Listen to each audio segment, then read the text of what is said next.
Welcome back to On the Go Gyaan, your pocket dose of podcast Gyaan. My name is Rohit, And my name is Ajay. and in this episode, we are going to talk about receiving feedback.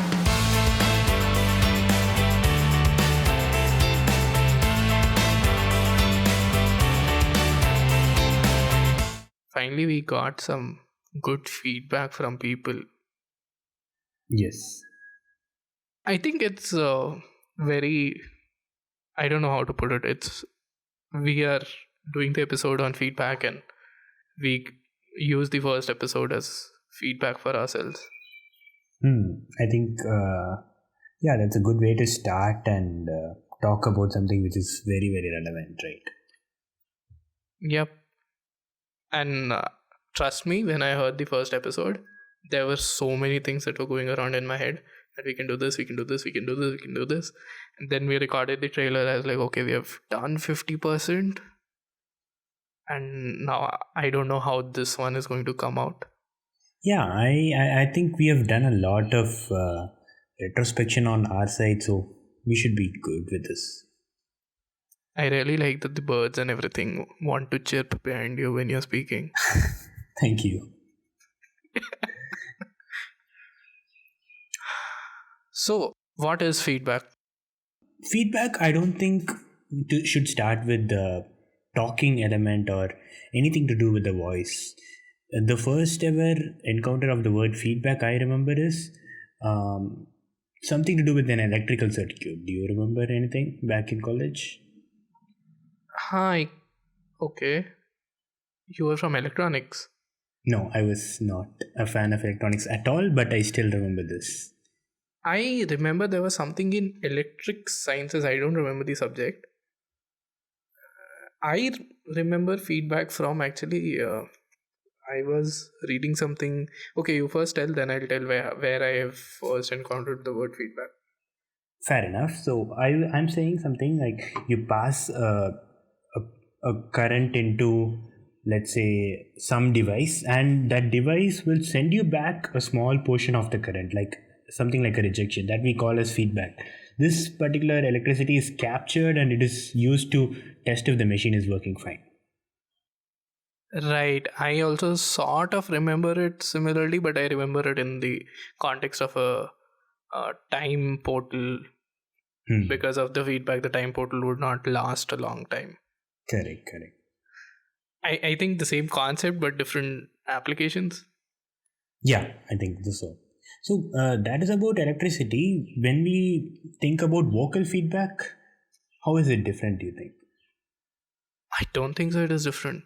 It is something that you keep applying to yourself over and over again. Yeah, something like a set of thoughts from what you've done before. Maybe a good way to put it. Right, because you did something, people observed, or whoever was the stakeholder, whoever was the audience, whoever you were doing it for, they observed and they felt, okay, this is how it can improve, and they try to add on to whatever you've already done. They're not trying to pull you down, or they're not trying to, they're trying to push you upwards. Yes. Or to put it in a better way, something like Newton's third law. For every action, there is an equal and opposite reaction. Is that an apt thing? I think so.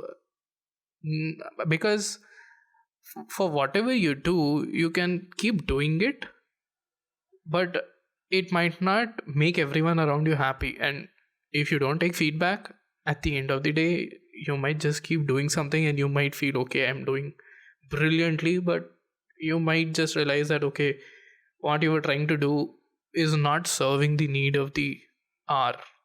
For example, our podcast, we want to bring out some message. We want it to be a little bit entertaining. We want it to be a coffee conversation. Yes. But if we don't take feedback about different things, how we can improve, one, ourselves, we are not going to learn something. Because it's not like we are gurus and we are gods and we know everything. It's more about that we also are doing it to learn something new for ourselves. True. So So, I mean, are you suggesting that feedback is something, uh, especially from a third person, or can it be from ourselves also? feedback is everywhere. A very simple example, I don't know if you remember this. Have you had the workshop in your college where you had to do soldering and all? No. So when you're doing soldering, and if any mechanical people or anyone who is proficient at soldering, if I say anything wrong, please don't kick me.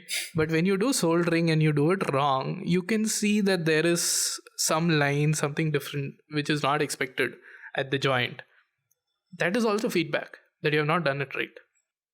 And if you don't observe it there, probably a professor will come and say that you have not done it right. This is why you have not done it right. Correct, correct, correct. It's just everywhere. Yes, feedback is everywhere. So, how do you think feedback will help or impact a person? I think feedback is the that fundamental block that you need to be better. Maybe if I can answer my own question, what I think is feedback can tell you, as mentioned earlier, a third person's perspective, but also something that you might not have thought about. That's true because everyone perceives your actions in a very different way, and they might give you something that you know.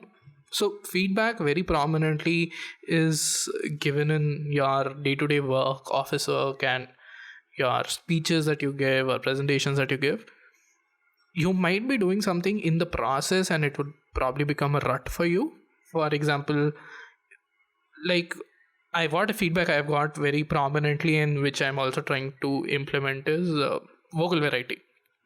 Now, Mhm. you might think that I've given a very good presentation, but when people listen to it, they might feel okay, no, you were completely flat. The entire presentation went flat just because you were in a monotone. I didn't think about it. I was more focused on the presentation, how the visuals look like, what am I going to speak, all those sort of things. Correct, correct. So you're saying that feedback is a set of things that some person comes and tells you, hey, this is not right, this was not good, this was bad. Is that the thing feedback is? Honestly, that is feedback, but what a little bit of a better way of putting it is rather than saying this is not right, you why don't you say this is how you can improve it? Oh, so I think I might have referred to criticism then, right? Yes. You know, when we were preparing this and we thought we'll talk about this topic, I had no clue what the differences are. But after we did, I just Googled what is the difference between criticism and feedback. And Forbes uh, has a good article over it. So let me just quickly read what are the five differences between criticism and feedback. Sure. So, criticism focuses on what we don't want, whereas feedback focuses on what do we want. What I was saying. Correct. It's not about, you did ABC and we don't want the B in the ABC, don't have B. Feedback is more around that this is how you can make B into a D, which probably would be better. Okay, so let's say you have a cream of milk and you are planning on making an ice cream. If the refrigerator goes down, you make a milkshake and get with it, right? Right, that is feedback. This is what you could have done better rather than saying this is not right. Got it. And talking about this, the second point is about criticism is focused on the past, feedback is focused on the future. Okay, makes sense. Tying back to the same thing that this is what you did and we'll focus on this, but feedback also focuses on this is what you did, but this is how you can make it better the next time, probably when you do it. Okay, a more future proof. Yes. The third point that the article mentions is about criticism is focused on weaknesses, whereas feedback builds up the strengths. Builds up the strengths. That is an interesting way to look at it. Yes, because now when I think about it, criticism and critics, mostly we have read about movies, films that come out.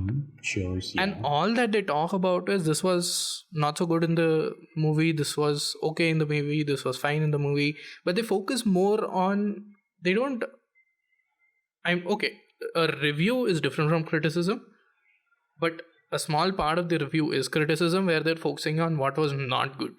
That's it. They're not seeing this is how, as to the director, this is how you could have made it better. They're just saying this was bad. You're right. I've read, now that comes to my mind. I've read no critic that says, hey, director, this is what you should have done to make it better, right? Right. And a very skew, and I think a very good example is all the tech reviewers who are there. They do the criticism part, but at the end of it, they'll have a small section where they say, dear manufacturer, this is probably what you can do. I mean, not all of them. Yeah, I know a few of them who popular. do it. Yes. Okay, and what is the last point in the blog says? Now I'm very curious about it. There are two more. So we covered 3 points. The fourth point is criticism deflates and feedback inspires. Okay. And the fifth point? I think the fourth point is very self explanatory. Yes, I do get that one. And it ties with the fifth point as well. Criticism says you are the problem, whereas feedback says we can make this better together. Ah, this is good. I mean, Yeah. think about a scenario, you prepare something and you go and talk about it in a presentation to probably a team, and someone just comes up to you and says, it was terrible. These things were very bad in your presentation. I didn't really enjoy it. Your heart would just sink in. Right. Compared to a person who comes and tells you, hey, I think you did good, but what you can maybe try for your next presentation is so and so, right? Yeah. I mean, that will actually make me feel that, okay, I have done something. I'm not a zero. Correct. Like appreciation for what you have done and then something to maybe work upon. Right. See, there is a problem, probably that is eminent. But feedback is, again, what in the article it says, it's more about how do you build on the strengths. That, okay, you have this thing where you are lacking, but these are your other strength areas. And this is how you can probably use your strength areas to enhance your strengths and cover up for the probably weakness that you have. Correct. I'll give you this one example. So when I joined Toastmasters, there was this one person in the Toastmasters club back in Juniper who would stutter. Okay. And he was considered a senior Toastmaster in the club. He was in no way a bad speaker. He had the stuttering. It was a physical problem he had, which is not like you just overnight the stuttering is gone. But he knew it. He developed his strengths, which was storytelling. He had brilliant content, and the way he delivered, he was very expressive in his expressions and his hand gestures. So even though when I'm listening to him, I have it in the back of the head that, okay, the words are coming slow, but everything else made it a pleasant experience. Right. So focus on your strengths and build upon them. Right. And when I talked to him later on, he told me that, yes, this is a problem and I've always had it. But in Toastmasters, I got those feedbacks from people where they didn't talk about this at all. They said, okay, this is there, but these are the things that you're really good at. Correct. So thinking from his shoes, I would ask myself, okay, so people have come to me, told me some things that this is good, this is not good. What would I do next? What would you be if you were in those shoes? I think it's a little about, okay, so we should probably demystify this one thing, which people, I myself have got a lot of such questions about, I've got some feedback and how does I apply it to myself? People should realize that if I am giving a feedback to probably you, Ajay, there are few things that you might not agree with. Right. Because my mind wouldn't think the 100% same as yours, right? That's true. And the message you were trying to convey or the goal that you wanted to achieve out of your action might not be the same that what I perceived. That's a feedback in itself that okay, you were thinking about A, I got B out of it. That's a feedback in itself. But then if I talk about the B, you'll be like, I didn't want to achieve it at the first place. Why are you giving me feedback on that? Makes sense, makes sense. So everyone needs to realize that feedback is just a perspective. Or a personal opinion. Rather Yes, than, let's say, you give it in front of 10 people, and it doesn't mean all the 10 people think the same, right? It's only that one person's idea. absolutely true. And it has happened so many times with me that I've always felt that I so I'll give you this example where I was going to tell a story, and in the complete story, my whole intention was not to focus on too much of stage usage. But someone came up to me and said, you didn't use the stage well. I expected you to move around. Now, that is a feedback. Agreed. I'm not saying you're wrong, but that was not my goal. So, although I accept that you feel this, but I'm not accepting it as a feedback for myself. Got it. So, okay, it's good that you have told me this, but I will think about what I want from your words, right? Something like that. Correct, you have to filter it out. It's okay to filter out the feedback that you have received from someone and only pick what actually fits you. Makes sense, makes sense. So, talking about our episodes and connecting it back, what do you think is the most apt feedback we have got so far? Most apt feedback. I think in episode 1, your audio quality. Oh, then I think I've already worked on it, right? Yeah, I mean, it's much, much better than what it was in the first episode. Obviously, we were trying out different things and we didn't know how each and everything would pan out. But yeah, it's much better. Got it, got it.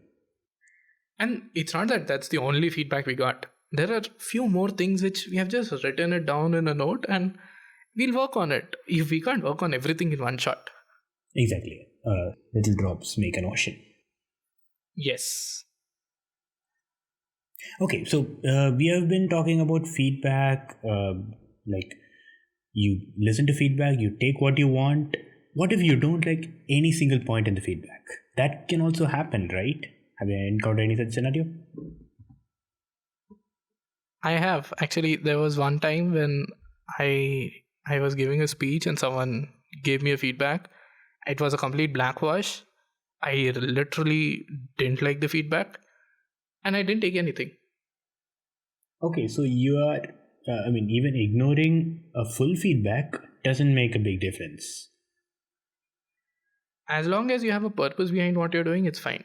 But if you're like, I don't like this person, I'm not taking his feedback, it's fine for you, but that person might be giving you some valuable feedback which you're blindly just ignoring. In my case, I considered the feedback and then I said, okay, I'm not going to take it. And in that scenario, what sometimes I think it's a no brainer. You walk up to someone else and you ask for a feedback. Hmm. Like if in the same room you were there, I would have walked up to you and said, okay, Ajay, I need some feedback. Got it. So I think it all boils down to a set of personal thoughts, and you are the one, or the person who receives the feedback is the one who chooses what they want, or do they want it, right? That's true. At the end of the day, when I am trying to tell you something, it's up to you to accept it or not. Yes, that comes down to me. Yeah. I can just think of this funny situation that there is one person and there is the God suddenly comes in front of that person and God is trying to give him all the knowledge of the world and he's like, sorry, I don't want to listen to this. So the other person might be giving something valuable, but you might just say, okay, boss, I don't want to hear. True, true. So, have you encountered any other feedback in your personal life that you want to share? Feedback. I can think of one thing from our first episode where we were talking about talking to people. I once got a feedback that don't try to talk to people. So that is a fine. So, tell me your thoughts on it. Are you gonna consider it? I mean, in that moment I did, but especially after our conversation about ice breaking, I don't know, I got a little bit of spark and I thought, why not? And I got an opportunity, I took that opportunity. I don't know where the conversation will go, but who knows? Nice, nice. The entire point I'm trying to drive is in the moment you might take it, down the years you might say, okay, that was stupid. Okay, so I think it is very important then to note down or keep a record of all the feedback that you have so that at some point of time you might have a chance to refer it, right? That's true. I have like a Google Keep note, not one note, multiple notes, where I keep writing these things. So I have one for my presentation speeches, I have one for my office things, I have one for general things, and I just keep ticking on. And one very prominent thing that has happened in those notes is I keep writing the same points again and again sometimes. I'll tick off a point and then 2 weeks later, again, I'm writing that point. I'll give you this example. In my speeches, I was not good at smiling. One of the very initial feedbacks I got. And I would give a speech. I would then ask the evaluator that, did you feel I was not smiling? And the evaluator say, no, it was good. And I would just tick it off. Okay, I've done this. 2 weeks later, I would be giving one more speech and the evaluator will say, you were not smiling. Like, okay. And it just then, for me, comes down to how you're implementing the feedback. How do you store your feedback? Me personally, I again have a list in my one of the apps on my phone, but I don't maintain it as seriously as you do. So I focus on a feedback and I just try to embed it in my brain. The next time someone says it, I am like, okay, I've heard this before. If I hear it one more time, done with it. That's the way I see it. But I'm very curious to see your list, given that you have recorded it fully. Can you share it? I'll share it offline. I'm not going to share it on the podcast. I mean, Sure, people sure, can't see it, okay? I'm not going to paste my Google Keep notes there. sure. I'm curious about you. What is that one thing, probably if you want to share, that has constantly repeated as a feedback for you? Could be in your life, in your speeches, anything. Okay, I can think of my speeches to start with. So I had this feedback that I was bad at humor. I have a very good way of delivering points, but not in a humorous way. And as you know, nobody can listen to something serious for more than 5 minutes, is what I guess. So you That's have to true. have humor in what you're speaking. I have tried personally incorporating humor and I've got a little bit successful with that. So every time I do try to speak, I keep this on my mind. Okay, try to bring in humor wherever possible, whenever possible. It's something like it's embedded in my brain. Actually, now that you're saying it, that's something that I also have to work on. But it's not repeating in my list because I've not actually ever accomplished it. I used to be the motivation, no, what it's called? Death by motivation speaker. And from there, I think you will get to an entertaining speaker with the feedbacks you get. I hope so. That is the goal one day. What's your goal at the end of probably in your Toastmasters journey? Uh, to be an inspirational speaker and to get people at the end of your speech to say, Yay, Jai Hind, something like that. Where did Gyaan come from? It's just an example. It's something that everyone can relate to, right? I mean, I don't want to see a speech where I'm speaking and at the end of the speech, suddenly people say Gyaan. It's just okay. Say, how's it, Josh? And people say hi, something like that. That's true. Actually, thinking about it, I can just think of that. I mean, I like the way you changed my words from motivation to inspiration. That was really nice. Okay. Good that you were listening and you thought, okay, we should not repeat the word. Sure, sure. Hey Rohit, coming back to the thing that you were saying about your smile, do you remember when you got it or where you got it from? I got it, I think, ever since I started my Toastmasters journey. It has been that prominent that I've had a dead face when I'm speaking. Okay, so what have you done so far? Like, if you've got it from your starting of your Toastmaster journey, it should be repeated at least 2, 3 times, I guess, by now. It has, and initially I thought, okay, it's just something that I have to make a conscious effort about. And I would just make a conscious effort in one speech and then forget in the next speech. And that's where I realized probably this is why it is repeating again and again. Because I, at a point, was like, why is it coming back to me again and again? And that's where I realized that, when you're getting feedback, you're maintaining your feedback, you're recording your feedback, it's equally important to understand how exactly you're going to put a specific aspect of feedback into your play. In the smile case, I had to reach out to my mentor and ask him, okay, what do I do that it does not come back? Got it. So it's not necessary that you will always have the action plan ready made in your hand, right? Right. So it's at that moment it's important to identify who you can reach out to and who will actually help you with it. Right, because this all boils down to the point that your feedback is something you will need to work upon, and if you had already have those skills or if you're already a pro in that, it wouldn't have come in the first place, right?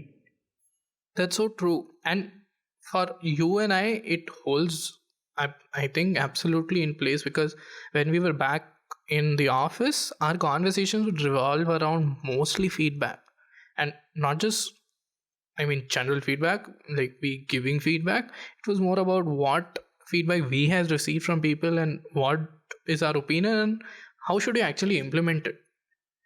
Correct. Sharing and exchanging opinions did help us a lot. I agree. I don't know if you remember this or not, but we had this conversation around our words and filler words, and I told this to you that the best place to start these filler words is with your friends. Yes, I do remember that. I think you're not doing it, but my whole point being that it's sometimes important to take a third person's perspective on how do you actually work on it. And it's not a one stop solution for all feedback. There are different ways you can work on it. Right, right. And exchanging it with the person who you casually talk to is one of the best ways or easiest ways. That's true. And I'll give you one more very specific way that I learned, and that was when I had to work on my vocal variety. I got a suggestion from my then mentor to reach out to someone who does mimicry. Wow. That's a very good feedback, I would say. Yes, but I was like, I don't want to learn how to speak in different ways. I just want to learn how to use my pitch up and down. Hmm. But my experience with the mimicry artist I was with was that there were certain techniques that the person taught me, which at the end of it, I mean, I am not a mimicry artist still, but that taught me, okay, these are the small techniques, nitty gritties of how I can enhance the vocals that I have. Nice. I mean, this is very interesting the way that you have worked on your feedback, I think. See, there are different techniques, and now that you will also have had so much feedback, you would have realized that there are different techniques of things that we do. Right. I can take probably this example, very common example from gym. I'm not a gym person, and from your physique, you don't look like a gym person. I don't know. I want to know this from you. How do you maintain yourself? But probably that's for a separate podcast. Okay. But from a gym example, what I can think of is that there is a certain technique to lifting the weights. And it's a very common thing that people don't know. Even I don't know it fully. But what I know here is that if you don't lift it right, you will have a lot of pain in your muscles. Yes, I have heard the same.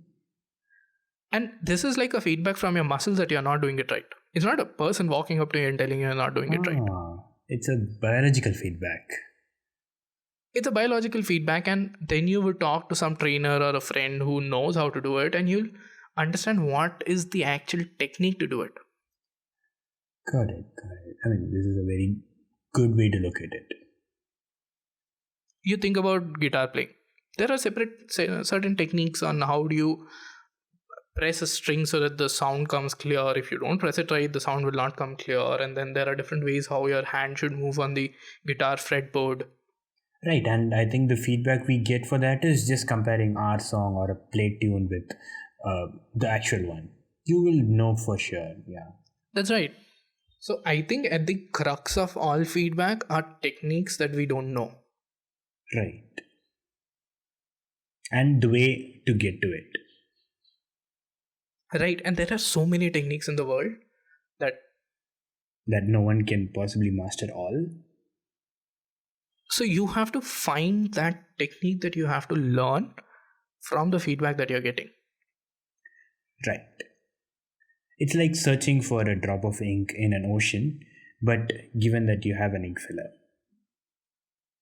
Right. But how do you find the ink in the ocean is through your feedback. Yes. Because not everyone will give you a very, very, focused feedback that this is what you have to improve on. This is how you can improve on.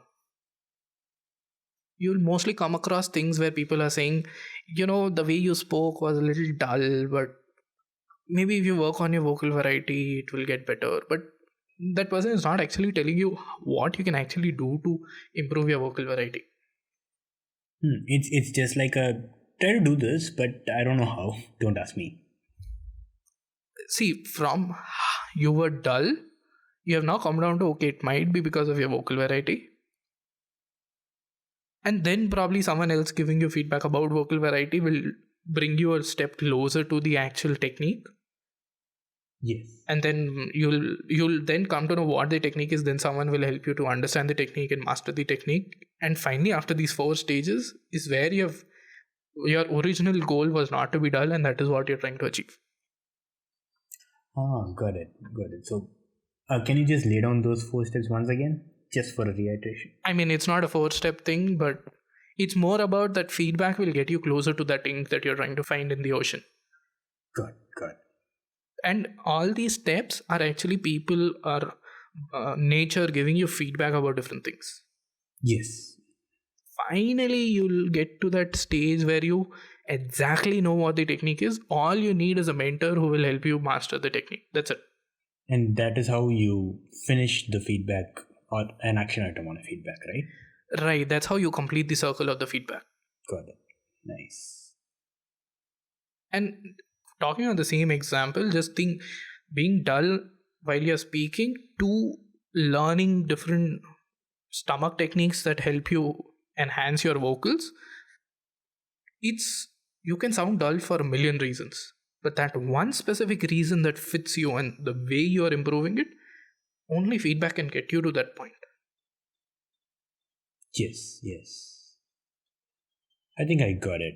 I have a very good understanding of how to take and finish the circle of feedback.